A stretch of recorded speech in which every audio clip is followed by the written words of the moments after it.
এই দুষ্টু, এদিকে আসো। কেন? আপনার কাছে আসতে হবে কেন? কারণ এখন আমার আদর চাই। অনেক ভালোবাসবে তুমি আমাকে এখন, জান। আমার দ্বারা এগুলো সম্ভব না। প্লিজ ভাবি, এসব বলবেন না তো। তুমি কেমন বর যে বউয়ের এইটুকু আবদার পূরণ করতে পারবে না?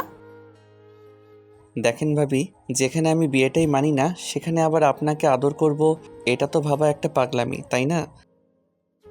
ফাজিল পোলা, বউকে কেউ ভাবি বলে? শয়তান কোথাকার, আরেকবার যদি ভাবি বলছো না, তাহলে আমার থেকে খারাপ আর কেউ হবে না। তাহলে কি বলবে? আর আপনি তো একটা সময় আমার ভাবি ছিলেন, তাহলে ভাবি বলবো তো কি বলবো? একটা সময় ছিলাম, কিন্তু এখন তো তোমার বউ। আর আমিও তো তোমাকে একটা সময় ভাইয়া বলেই ডাকতাম। তাহলে এখন কি আমি তোমাকে বর বলে ডাকি না?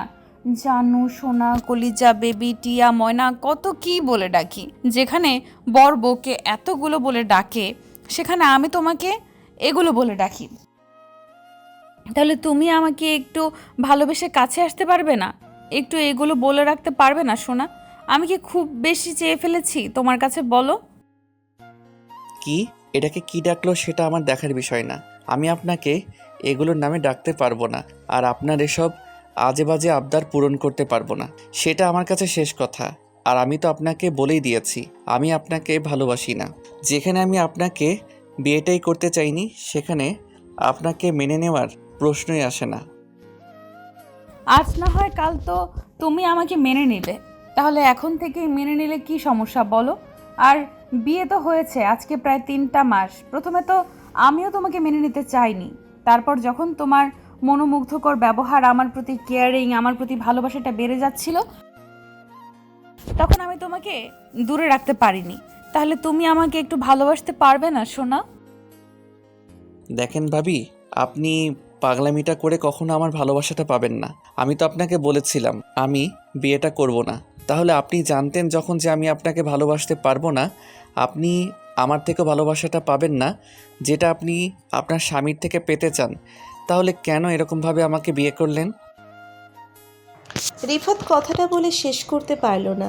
তার আগেই রুহি ওর শার্টের কলার ধরে ওর অনেকটা কাছে চলে আসলো। তারপর হুটহাট করে ওর ঠোঁটের সাথে নিচের ঠোঁট ছোড়া মিলিয়ে দিল, আর ইচ্ছে মতো 5 মিনিট যাবৎ তার ঠোঁটের উপর রোম্যান্টিক অত্যাচার চালালো। তারপর যখন রিফাতের দম বন্ধ হয়ে আসছিল, তখন রিফাত রুহিকে একটু ধাক্কা দিতেই রুহি ওকে ছেড়ে দিল। তারপর নিচের ঠোঁট ছোড়া মুছতে মুছতে একটা ডেভিল হাসি দিয়ে বলল, পারবে তো অবশ্যই, সবই পারবে, কিন্তু পাগলামি করছো তাই না? দেখো, এই পাগলামিটা করে আমাকে দূরে সরিয়ে রাখতে পারবে না। একটা না একটা সময় তো তুমি আমাকে ভালোবাসবেই, তাহলে দূরে সরিয়ে রেখে শুধু শুধু কষ্ট দিতেছো কেন? আমি তো জানি তুমি আমার প্রতি কতটা দুর্বল। শুধু বয়সের ডিফারেন্স, আর একটা সময় তোমার ভাইয়ের সাথে আমার বিয়ে হয়েছিল, তুমি আমাকে ভাবি বলে ডাকতে বলেই এখন আমাকে মেনে নিতে চাইতেছো না, তাই তো? এটাই তোমার সমস্যা, বলো আমাকে। যখন জানেন তাহলে আমাকে এসব বিষয়ে জোর করেন কেন? আপনি তো জানেন আমি আপনাকে মেনে নিতে পারছি না, তারপরও এরকম পাগলামিটা কেন করেন? আপনি বিয়ের আগে বলেছিলেন আপনি আমাকে বিয়ে করতে চান না, শুধু আব্বু আম্মু আর আমার আব্বু আম্মুর জোরাজোরিতে বিয়েটা করেছেন, কারণ আব্বু আম্মু আপনাকে নিজের মেয়ে ভাবে। তাহলে আপনি সেটাই হয়ে থাকেন না, এরকম আমার বউ হওয়ার চেষ্টা করছেন কেন? রিফাত, আমি কিন্তু এবার রেগে যাচ্ছি। আব্বু আম্মু যে আমাকে মেয়ে ভাবে, সেটা কোন মাধ্যমে? তোমার মাধ্যমেই তো। প্রথমে তোমার ভাইয়ার মাধ্যমে ছিলাম, এখন তোমার মাধ্যমে হয়েছি। তাই তুমি বুঝতে পারো না কেন? আমি তো সেটাই ভাবছি, যে ভাইয়ার মাধ্যমে ছিলেন ওটাই ভালো ছিল, তাহলে আবার আমার মাধ্যমে হতে গেলেন কেন? এখন তো আপনি আমার কাছে এসে আমাকে বিপদে ফেলে দিয়েছেন। কেউ বলেছিল আপনাকে বিয়েটা করতে বলেন? আমি তো আপনাকে বলিনি, তাহলে পাগলামিটা কেন করতে গেলেন? রিফাত, এটা পাগলামি নাকি সবার মন রক্ষা করা, নাকি সবার সম্মান রক্ষা করা, সেটা আমি জানি না। আমার শুধু তোমাকে চাই, তোমার আদর ভালোবাসাটা চাই। আর আমি জানি তুমি একবার আমাকে স্পর্শ করলে আমার থেকে দূরে সরে থাকতে পারবে না। আমি একটা মেয়ে হয়ে তোমার থেকে কি করে দূরে থাকতে পারছি বলো? আমার তো সহ্য করতে কষ্ট হয়। আমি তোমার ভালোবাসাটা না পেয়ে অনেক দিন যাবৎ, তোমাকে কাছে না পেয়ে তীব্র আকাঙ্ক্ষা মনে চেপে রেখেছি। তাহলে তুমি আমাকে একটু ভালোবাসতে পারবে না? একটাবার একটু আদর করে দেখো। তুমি যে সুখটা আমার থেকে পেতে চাও, আমি তার থেকে অনেক বেশি সুখ তোমাকে দেওয়ার চেষ্টা করব। তারপরও প্লিজ আমাকে দূরে সরিয়ে দিও না। আপনার চিন্তা ভাবনা যে এতটা বাজে আমি সেটা ভাবতে পারিনি। আপনি কি ভেবেছেন এগুলো বললে আপনি আমার ভালোবাসাটা পাবেন? কখনোই না। আমি আপনাকে ভালোবাসি না, আর কখনো বাসবো না। তাহলে বিয়ে করেছিলে কেন? নাটক দেখাতে বিয়ে করেছিলে? তোমাকে কে বলেছিল বিয়েটা করতে? আমি তো আপনাকে বলেছিলাম যে আপনি বিয়েটা করবেন না। আপনি বারণ করে দিলেই কেউ আর জোর করতে পারতো না। আব্বু আম্মু আমাকে ওয়াদা করেছিল যদি বিয়েটা না করতে চাই তাহলে ওদের যেন আব্বু আম্মু বলে না ডাকি। কি করে ওদের কথাটা ফেলবো বলেন? ও, তোমার আব্বু আম্মুর কথা তোমার কাছে সব। আমার আব্বু আম্মুর কথা আমার কাছে কিছু না, তাই না? আমি কি ওদের কথা রাখতে পারবো না? ওরাও ঠিক এমনটাই বলেছিল। আর যেখানে আমাদের ভালো বুঝেছে সেখানে বিয়েটা দিয়েছে, আর তোমার সাথে আমার জুটিটা লেখা ছিল। ওই জন্যই তোমার বাসায় আমি প্রথমবার এসেছিলাম, হয়তো সেটা তোমার ভাইয়ের বউ হিসাবে, কিন্তু এখন তোমার বউ হয়েছি। মানুষ কি দ্বিতীয়বার বিয়ে করে না? আর কতই তো মানুষ নিজের ভাবিকে বিয়ে করে। তাহলে তুমি কেন আমাকে বিয়ের পর স্ত্রীর অধিকার দিতে পারবে না? 3টা মাস তো কেটে গেল, তারপরেও শুধু শুধু পাগলামি করছো। এতদিন আমরা রোম্যান্স করতে শুরু করলে আমি তোমার বাবুর আম্মু হওয়ার সময় হয়ে যেত, শোনা।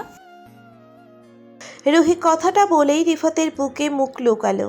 তখন রিফাত অবাক হয়ে কিছুক্ষণ চুপ করে রইল আর ভাবতে লাগলো, এই মেয়েটা কি পাগল নাকি মাথা খারাপের, যার জন্য এরকম পাগলামি করে। রিফাত মাঝে মাঝে ভেবে পায় না এত পাগলামি করে কি হবে।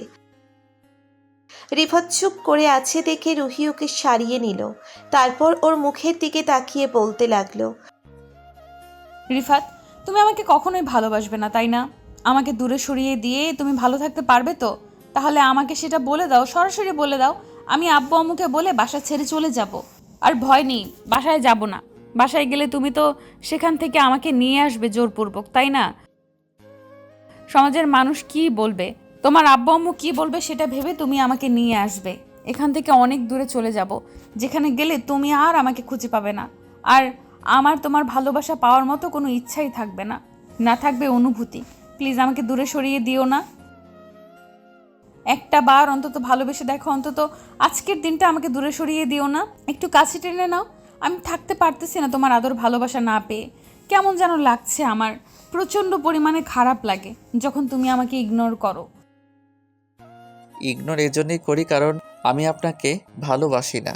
আপনি তো সেটা বোঝেন। তাহলে কেন এই পাগলামিটাই বারবার করতে থাকেন? আপনাকে আর কতবার বোঝাতে হবে বলেন? আমাকে বোঝাতে হবে না, তুমি নিজেকে বুঝিয়ে নাও, তাহলেই বুঝতে পারবে আমার ভালোবাসাটা কতটা গভীর হয়ে যাচ্ছে। কিন্তু তুমি কেন জানি আমাকে দূরে সরিয়ে দিচ্ছ। একটা সত্যি করে একটা কথা বলো তো, সমস্যাটা কি তোমার আমাকে ভালোবাসতে? নাকি তোমার গার্লফ্রেন্ড আছে, কারোর সাথে অ্যাফেয়ার চলছে, পরকীয়ায় লিপ্ত আছো কারোর সাথে? রুহির এরকম কথাতে রিফাত প্রচণ্ড পরিমাণে রাগ হয়ে গেল। তারপর ওকে ছাড়িয়ে নিয়ে বসে একটা থাপ্পড় বসিয়ে দিল আর বলতে শুরু করলো, নিজের স্বামীর নামে এসব আজে বাজে কথা বলতে লজ্জা করে না? এসব বিষয় নিজের স্বামীর দিকে আঙুল তুলতে আপনার খুব বেশি ভালো লাগে না? তাহলে বিয়েটা করেছিলেন কেন? আপনাকে কে বলেছিল বিয়েটা করতে? সি, আমার ভাবতে অবাক লাগছে যে আমি কিনা আপনার মতো একটা মেয়েকে বিয়ে করেছি যে কিনা আমাকে বিশ্বাসই করে না। না, করে না, কারণ আমি তোমাকে ভালোবাসি। আর তোমাকে বারবার বলা সত্ত্বেও তুমি আমাকে ভালোবেসে নিজের করে নিচ্ছ না। রিফাত, তোমার মধ্যে কি কমতি আছে? নাকি আমার মধ্যে কোনো দুর্বলতা আছে যার জন্য তুমি আমাকে ভালোবাসতে পারবে না? আজকে 3টা মাস তুমি আমাকে ইগনোর করে আসছো। মানলাম আমি প্রথম একটা মাস বিয়েটা মেনে নিতে চাইনি, কিন্তু যখন বুঝতে পেরেছি তোমাকে ছেড়ে আমার পক্ষে দূরে সরে থাকাটা সম্ভব না, তখন তো তোমাকে মেনে নিতে চেয়েছিলাম। আস্তে আস্তে বোঝানোর চেষ্টা করেছি, বারবার নিজের কাছে টেনেছি, আর তুমি প্রতিবার আমাকে ইগনোর করো। আমার জায়গায় তুমি থাকলে তুমি আমার কষ্টটা বুঝতে পারতে, ইগনোর করতে পারতে। যাকে যদি ভালোবেসে বিয়ে করতে না পারতে, কষ্টটা তুমি বুঝবে কি করে, যেখানে আমার ভালোবাসাটাই বুঝতে পারোনি? আজকে আমি বাসা থেকে চলে যাব, দেখি তুমি কি করে থাকতে পারো। আর এত দূরে হারিয়ে যাব যেটা তুমি ভাবতেও পারবে না। রুহি কথাটা বলে কান্না করতে করতে ওর ওয়াশরুমে চলে গেল। অনেকক্ষণ যাবৎ চোখে মুখে পানি দিয়ে বের হলো। রিফাত বিছানায় শুয়ে আছে। রুহি ব্যাগ গুছিয়ে তারপর বাসা থেকে বের হতে গেলে রিফাত ওর সাথে কথা বলার চেষ্টা করলো। রুহি আর রিফাতের সাথে কথা না বলে বাসা থেকে বেরিয়ে গেল। রিফাত কি করবে ভেবে পাচ্ছিল না। আব্বু আম্মুকে বিষয়টা বলতেই আম্মু কষিয়ে ওর গাল দুটোই থাপ্পড় মেরে দিল আর বলতে লাগলো, তাহলে কি করবে? কি করবে? তোর কাছ থেকে তোর অবহেলাটা সহ্য করবে? লজ্জা করে না এসব কথা বলতে? নিজের বউকে একটু কাছে টেনে নিতে পারিস না? ওকে স্ত্রীর অধিকার দিতে পারিস না? তাহলে ও কি দেখতে এখানে থাকবে? ওকে কি জন্য এখানে রেখেছিলাম? যাতে ও আমার মেয়ে হয়ে থাকে আর ও আমাকে দিদা ডাক শোনাতে পারে। কারণ আমি ওকে এত বেশি ভালোবাসি যে নিজের মেয়ে থাকলেও হয়তো এত বেশি ভালোবাসতাম না। যার একটা মেয়ে নেই সে মেয়ের ভালোবাসাটা কেমন হয় বুঝতে পারে। যখন আম্মু আম্মু করে আমাকে জড়িয়ে ধরে আমার কলিজাটা জুড়িয়ে যায়। আর তুই সেই মেয়েটাকে আজকে 3টা মাস যাবৎ কষ্ট দিয়ে আসছিস। তোর কোনো অধিকার নেই ওর সম্পর্কে কথা বলার। ও চলে গেছে তো যাক, ওকে আর তুই আনতে যাবি না, কারণ তুই ওকে ভালোবাসিস না আর তুই ওকে মেনে নিসনি, সেটা আমি খুব ভালো করেই জানি। আম্মু, আমি জানি তুই আমাকে মিথ্যা শ্রদ্ধা দেখাতে ওকে বিয়েটা করেছিলি। থাক, আর কিছু বোঝাতে হবে না। অনেক বুঝিয়ে দিয়েছিস, যেটা বুঝিয়েছিস সেটা আর বোঝাতে হবে না। তোর এই মিথ্যা শ্রদ্ধা আর ভালোবাসাটা আমার অনেক দেখা হয়ে গেছে। আমি আর দেখতে চাই না। অন্তত এই নাটকটা আর করিস না, সেটা আমার কাছে ভালো লাগবে না। তো রিফাত আম্মুর সাথে আর কোনো কথাই বলতে পারলো না। রিফাত এ বিষয়ে রাতে আব্বু বাসায় আসলে কথাগুলো শুনে এখান থেকে কিছুক্ষণ বকাঝকা করলো আর বলল, বিয়েটা নাই করবে তাহলে এরকম নাটক দেখিয়েছিল কেন? এভাবে পুরো 15টা দিন কেটে গেল। আর এই 15টা দিন রিফাতের কাছে একটা শূন্যতা কাজ করতে শুরু করেছে। ও বুঝতে পেরেছে রুহির জন্য একটা শূন্যতার মাঝে কাজ করেছে, আর বুঝতে পেরেছে ওকে ভালোবাসতো, সেটা এখনো হাড়ে হাড়ে টের পাচ্ছে। রুহির প্রত্যেকটা কথা ওকে মনে করিয়ে দিয়েছে পাগলিটা ওকে কত ভালোবাসতো, আর যে ভালোবাসাটা কিনা ও নিতে পারেনি। রিফাতের ভাইয়া ওদের থেকে হাঁপিয়ে যাওয়ার পর রুহি অনেকটাই ভেবে পড়েছিল।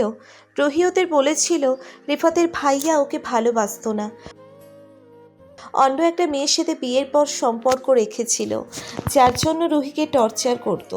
আব্বু আম্মু রুহিকে ওকে মেয়ের মতো ভাবতে বলেই দূরে সরিয়ে দিতে পারল না। রিফাতের ভাইয়াকে অনেক বোঝানোর চেষ্টা করেছিল যে বিয়ের পর সম্পর্ক রাখতে নেই, তারপর ওর ভাইয়া বোঝেনি।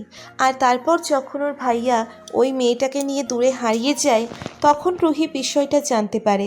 ওর ভাইয়াকে খুঁজে পাওয়া যাচ্ছে না, কারণ কিন্তু রিফাত জানে ওর ভাই ওই মেয়েটার সাথে পালিয়ে গেছে। রুহি কষ্ট পাবে ভেবেই সেটা ওকে বলেনি, যার জন্য রিফাতের শেষে রুহিকে বিয়েটা করতে হয়েছে। আর তারপর থেকেই ওকে ইগনোর করে চলছে। আর সেদিন ওদের মাঝে কি হলো সেটা তো আপনারা জানতেই পারলেন। তো রিফাত আর কোনো উপায় না পেয়ে ওদের বাসায় চলে যায়।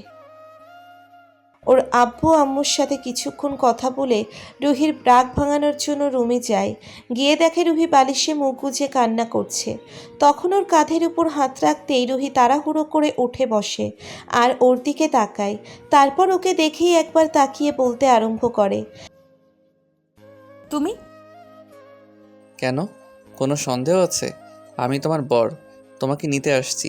যাবেন আমার সাথে? তুমি এখানে কেন আসছো? আর তুমি তো আমাকে ভালোবাসো না, তাহলে কি নাটক করতে আসছো? আবার এখানে আমি খুব ভালো করে জানি যে তুমি আমাকে কতটুকু ভালোবাসো আর কতটুকু আমাকে নিজের কাছে টেনে নিতে চাও। অন্তত এখন আর এই নাটকটা দেখিও না, সেটা আমি সহ্য করতে পারবো না। প্লিজ এখান থেকে চলে যাও।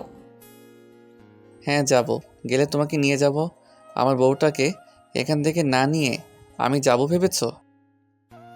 কিসের বউ? কার বউ? আমি কারো বউ না। তুমি আমাকে ভালোবাসো না আবার বউ বলছো কেন? তুমি তো বিয়েটাই মানো না, তাহলে কেন এরকম নাটক করতেছো? যাও এখান থেকে।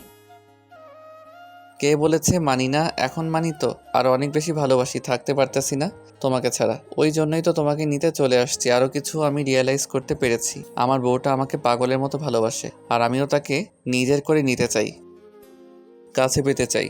প্লিজ আমাকে দূরে সরিয়ে দাও না, একটা সুযোগ দাও। রিফাতের কথাতে রুহি কান্না করতে লাগলো। তখন রিফাত ওর অনেকটা কাছে গেল আর রুহি ওকে জড়িয়ে ধরলো।